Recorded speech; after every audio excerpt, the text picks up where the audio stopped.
আবু জাহেল যখন এই কথা বলছে, অন্য অন্য সর্দাররা কি আর বিরোধিতা করবে? সবাই তখন ভয়ে আতঙ্ক। এখন কোন সর্দাররা আর এই কথা বলে না যে মুহাম্মদকে হত্যা করবে না। মক্কা নগরীর সর্দাররা রাসূলুল্লাহ সাল্লাল্লাহু আলাইহি ওয়াসাল্লাম বিরোধিতা থেকে ক্ষান্ত হয়ে গেল। কিন্তু এই যে একটা ঘোষণা দিল, কি ঘোষণা? মুহাম্মদকে যারা হত্যা করবে 100 লাল উট। কিছু গরিব মক্কা নগরীর ছেলেরা এই টার্গেট এখনো আছে যে মুহাম্মদকে কিভাবে হত্যা করা যায়। তারা জানে না যে সর্দাররা মুহাম্মদের ব্যাপারে এখন কোনো খারাপ মন্তব্য করে না, ভয়ে। একদিন রাসূলুল্লাহ সাল্লাল্লাহু আলাইহি ওয়াসাল্লাম যুদ্ধ থেকে ফিরে তরবারিরা খাপে ঢুকে, খাপ বুঝেন তো, গাছের ডালের সঙ্গে বেঁধে রাসূল গাছের ডালের নিচে শুয়ে দিয়েছে। বিশ্বনবী, যার জন্য আসমান জমিন সূর্য, আর আমরা কত আরামে জিন্দেগি করতেছি। সেজন্য এই ইসলাম প্রতিষ্ঠার জন্য, ইসলাম নিয়ে যদি কেউ খেল তামাশা করে, ইসলামের বিরুদ্ধাচরণ যারা করে, তাদের বিরুদ্ধে, অন্যায়ের বিরুদ্ধে কথা বলা প্রতিটা মুমিন মুসলমানদের জন্য ফরজ। রাসূল যখন শুয়ে রয়েছে, রাসূলের একটা অভ্যাস ছিল, ঘুমের মধ্যে নাক ডাকতেন। নাক ডাকে বুঝেন তো? ডাকার পর একজন মহিলা আমার কাছে ফোন দিছে, হুজুর আমি দেখে নাক ডাকি, আমার স্বামী বিছনা পৃথক করে দিয়েছে। আমি কি আপনি প্রতিদিন ডাকেন? না, 1-2 দিন ডাকছিলাম।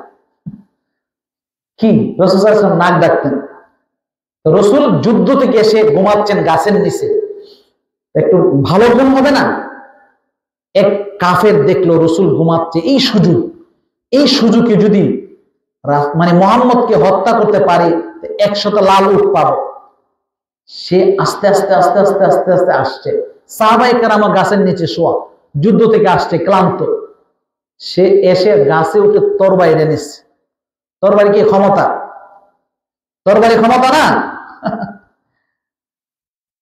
তরবারি নিয়ে তরবারিটা খাপ থেকে খুলছে, খুলে বলতেছে ঘুমে মারবো নাকি সজাগ করে মারবো। তার টেনশন, ঘুমে যদি মারি, যদি আবু জাহেল 100 লাল উট না দে, ক্ষমতা তো আমার কাছে, সজাগ করে মারি। ক্ষমতার মালিক কে? আল্লাহ। 16 বছর ক্ষমতা থেকে ভাবছিল, অনেকে ভাবছিল যে আমরা মনে হয় আর ক্ষমতা থেকে যাব না। ক্ষমতার মালিক কে? আল্লাহ। মালিকাল মুলক তুতিল মুলকা মান তাশা ওয়া তানজিউল মুলকা মিম্মান তাশা ওয়া তুইজ্জু মান তাশা ওয়া তুযিল্লু মান তাশা বিয়াদিকাল খায়র। ক্ষমতার মালিক আল্লাহ। আমরা মনে করি আমাদের সন্তান আছে, আমাদের অস্ত্র আছে, আমরা সংখ্যাগরিষ্ঠ। না, আল্লাহ যদি চাই, আপনি সব দিক দিয়ে সংখ্যাগরিষ্ঠ থাকার পরও, অস্ত্র থাকার পরও আপনি ক্ষমতা হারাইতেই হবে। 5ই আগস্ট আমরা ছিলাম ঢাকা। আমার বাসা থেকে শেখ হাসিনার বাসা মাত্র 3 কিলোমিটার দূরে, মোহাম্মদপুরে গণভবন, বেশি দূরে না। ওই দিন তেমন মানুষও ঢাকা ঢুকতে পারে নাই, কিন্তু কত পাওয়ারফুল ক্ষমতা ছিল। সমস্ত গোয়েন্দা সংস্থা তার পক্ষে, পুলিশ প্রশাসন তার পক্ষে, আর্মি প্রশাসন তার পক্ষে, বিডিআর তার পক্ষে। ভাবছিল যে না, আমাকে ক্ষমতা থেকে কেউ নামাইতে পারবে না। ঠিকই, মানুষ পার নাই, পারছে কে? আল্লাহ। পৃথিবীর ইতিহাসে, এটা আওয়ামী লীগকে দোষারোপ করতেছি না, পৃথিবীর ইতিহাসে একই দিনে প্রাইম মিনিস্টার, প্রধানমন্ত্রী, মন্ত্রী পরিষদ, 300 এমপি একসঙ্গে দেশ থেকে পালাই গেছে, এই নজির পৃথিবীর কোথাও নাই।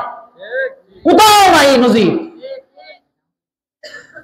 কথা বুঝছেন? এই নজির পৃথিবীর কোথাও নাই। আল্লাহ বলেন, রাসূলুল্লাহ সাল্লাল্লাহু আলাইহি ওয়াসাল্লাম থেকে বলেছেন, ইন্নাল্লাহা লা ইউমলি লিয-যালিমি হাত্তা ইযা আখাযাহু লাম ইফলিতহু। যারা জালেম হয়, অত্যাচারী শাসক হয়, যার অত্যাচার যত বেশি হবে তার পতন তত ভয়ঙ্কর হবে। রাসূলের হাদিস। এই জন্য শাসক মানে কি? জনগণের কল্যাণ সাধিত হতে হবে। যাই যে কথাটা বলতেছিলাম, রসুলকে সে সজাগ করছে। রসুল ঘুম থেকে দেখে ক্ষমতা তার হাতে, তরবারি। সে টিটকারি করে, ইয়া মুহাম্মদ মাইয়ামনাউনি,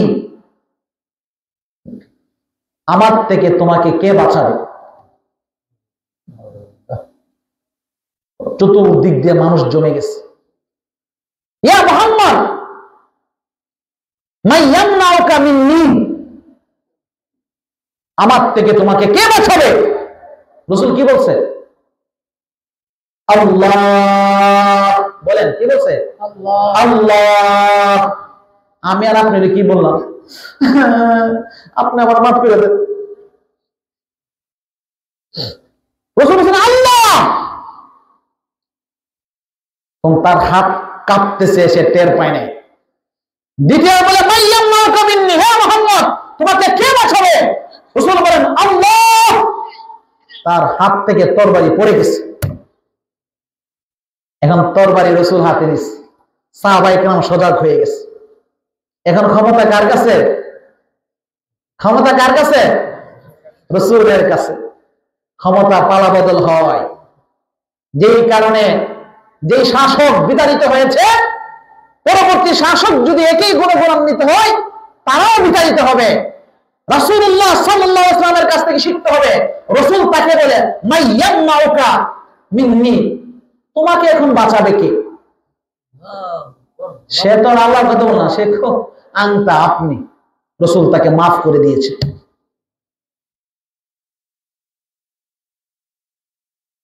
এই জন্য মুসলমানদের কোন শক্তি নেই। মুসলমান এতিম বোনের উপরে বিশ্বাস করে না, মুসলমান রাইফেলের উপরে বিশ্বাস করে না, মুসলমান সামরিক শাসকের উপরে বিশ্বাস করে না। মুসলমান বিশ্বাস করে কার উপরে? আল্লাহর উপরে। আমাদের আকাবের এবং আসলাফরা তারা বলে মুসলমানদের একজন মাওলা আছে, কাফের বেদিন মুশরিকদের এই মাওলা নাই। এই মাওলাকে আল্লাহ বলতেছে, ইন্নাল্লাহা মাওলাল্লাযীনা আমানু ওয়া আন্নাল কাফিরিনা লা মাওলা লাহুম। মুসলমানদের একজন মাওলা আছে, তিনি হচ্ছেন আল্লাহ। মুসলমান বিপদে আপদে সর্ব অবস্থায় আল্লাহর নাম স্মরণ করবে। বিপদে পড়েছো, আল্লাহকে আহ্বান করো। মুসিবতে পড়েছো, আল্লাহকে আহ্বান করো।